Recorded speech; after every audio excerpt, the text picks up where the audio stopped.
Imagine this: a quiet Irish town, a Tuesday morning in spring. An elderly couple, Conor and Sheila Dwyer, walk less than the length of a football field from their front door to the local church for a funeral. A young neighbor waves and says hello.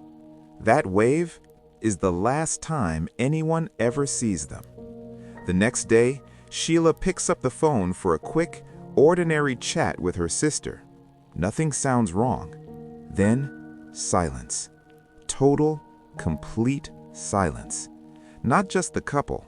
Their big, distinctive white Toyota Cressida disappears too. Registration 5797ZT. A car that should have been impossible to lose. 34 years later, nothing. No bodies, no car, no answers. This is one of Ireland's most baffling missing persons cases, and it starts with a walk so short you could do it with your eyes closed. Conor Dwyer was 62, a hard-working, practical man, handyman, plumber, part-time taxi driver. For years, he chauffeured a wealthy German businessman who lived locally. People remember him as quiet, reliable, always neatly turned out. Sheila was 61, a homemaker, always immaculately dressed, came from a well-known Fermoy family. Neighbors described her as gentle, kindly, private but warm when you spoke to her. They lived in a modest house on Chapel Hill, right across from St. Patrick's Church.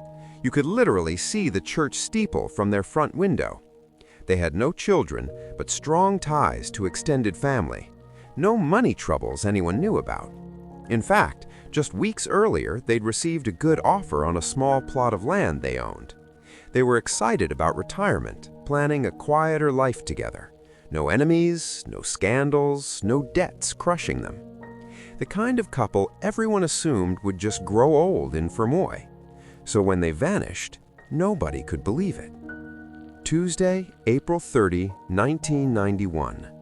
The funeral at St. Patrick's is for a local man. Conor and Sheila walk the 100 meters to the church. They attend the Mass. As they leave, a young girl from the neighborhood greets them on the street. She remembers it clearly because it was the last time. Everyone assumes they walk straight home. It's literally a 1-minute stroll. The next day, Wednesday, May 1, Sheila rings her sister Maisie. Short call, normal tone, talking about everyday things, no hint of worry, no goodbye that sounded final. Then, the phone never rings again. Here's what makes this case even stranger. The Dwyers were independent. They didn't check in with family every single day. So when days passed with no contact, relatives thought nothing of it at first. A week goes by, still nothing. 2 weeks, concern starts creeping in. 3 weeks, now people are worried. It isn't until May 22 full days after that church greeting, that Sheila's sisters finally go to the Garda and report them missing. 22 days. In a missing persons case, that's an eternity. Any trail is stone cold. Inside the house on Chapel Hill. Garda arrive at the house. The door is locked, everything secure. They go in, and it looks like Conor and Sheila just stepped out for milk. The place is tidy, spotless really. Reading glasses folded on the arm of the sofa, passports in the drawer. About £1,000 in cash hidden in a biscuit tin, untouched. Most of their clothes still hanging neatly in the wardrobes. Bank accounts dormant from that day forward. No suitcases missing, no signs anyone packed for a trip. No disturbance, no struggle, no blood, nothing forced. But one crucial thing is gone. The white Toyota Cressida that was usually parked outside. Registration 5797ZT. A big 1978 luxury saloon, rare in Ireland, impossible to miss. They walked to a funeral 100 meters away, yet somehow vanished with their car. How? When? Why?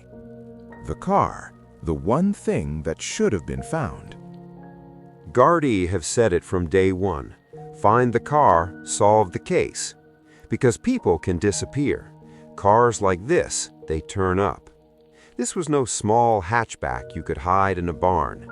It was a large, cream-white Toyota Cressida. Recently taxed, Conor drove it everywhere in Fermoy. People knew that car. Yet it vanished without a trace. No ferry bookings to England or the continent, no toll records, no sightings at borders, no parts ever showing up in scrapyards, no burned-out shell in a forest. It's as if the car and the couple inside it were erased. Searches that found nothing.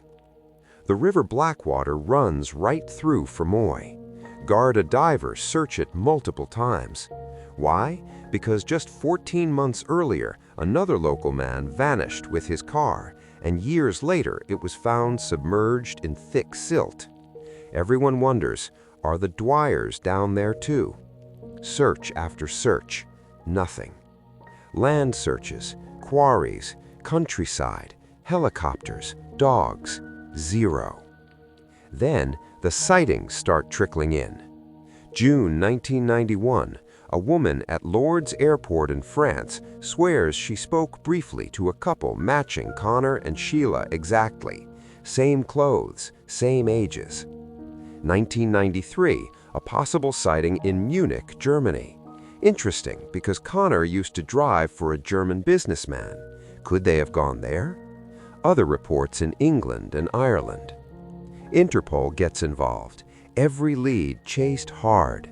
Every single one collapses. No proof, no documents, no confirmation. Hope rises, then dies again. Theories, and why none quite fit. Let's run through the main ones. Road accident? Most likely at first glance. Elderly couple, rural Irish roads.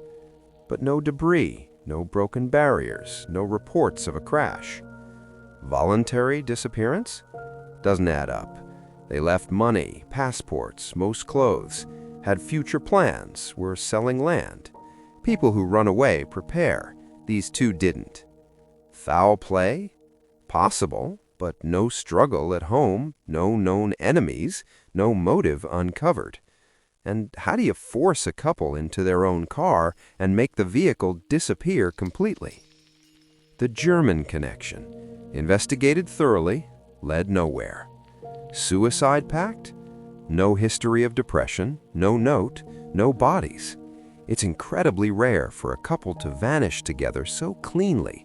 No explosion, no clear trigger, just gone. Why this case still haunts Ireland. Over 34 years now, and Gardaí still keep the file active. Retired officers who worked it call it baffling. It doesn't fit any standard category. Not proven accident, not confirmed crime, not runaway. Just an ordinary Tuesday. A 100-meter walk to church. One unremarkable phone call the next day. Then a couple and their unmistakable white Toyota Cressida are wiped from the world. No panic signs, no essentials taken beyond a few everyday clothes. No answers.